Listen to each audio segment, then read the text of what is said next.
How to use a UQO Wallet Tracker for iPhone. It's like a smart tag that slides right into your wallet so that you don't lose your wallet. This is the T2 Smart Tracker.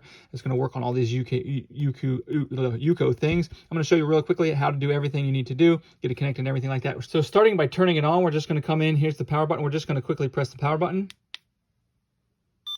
And it makes this little ding-a-ling-a-ling. And now we can go on, if we're adding it to our iPhone for the first time, we just go on our iPhone, we go into our Find My's, we add an item, and then we go add other device, and it should now find this tracker.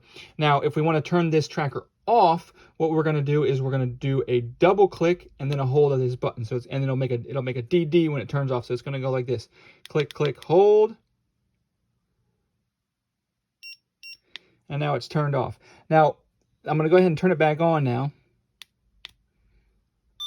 So one of the things that this can have is if you lose this and somebody finds it, there is a lost thing that you can do with this. And what it'll do is if that person has an iPhone and if you've already registered this, it will help them contact you to get it back to you. So all you need to do is go like this, double tap, and it gives that single beep, and it should connect to the user's iPhone who's found it, and they can help you find it.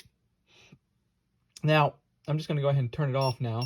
I just turned it off. So I'm going to go ahead and so the last thing you might want to do is if you want to add this to something new, you might want to reset it. And all you need to do to reset it is, so I'm going to go ahead and turn it on.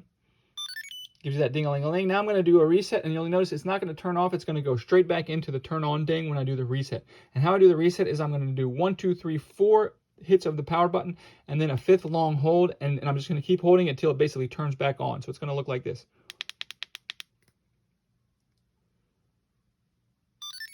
There we go, and now it has fully reset, and I can go ahead and connect this pretty much like I'm connecting a new tracker to my device. So anyways, hope this video helped you. If you did, if you leave me a like, I'd really appreciate it. And if you're interested in getting this tracker, I'll put a link to where you can get it.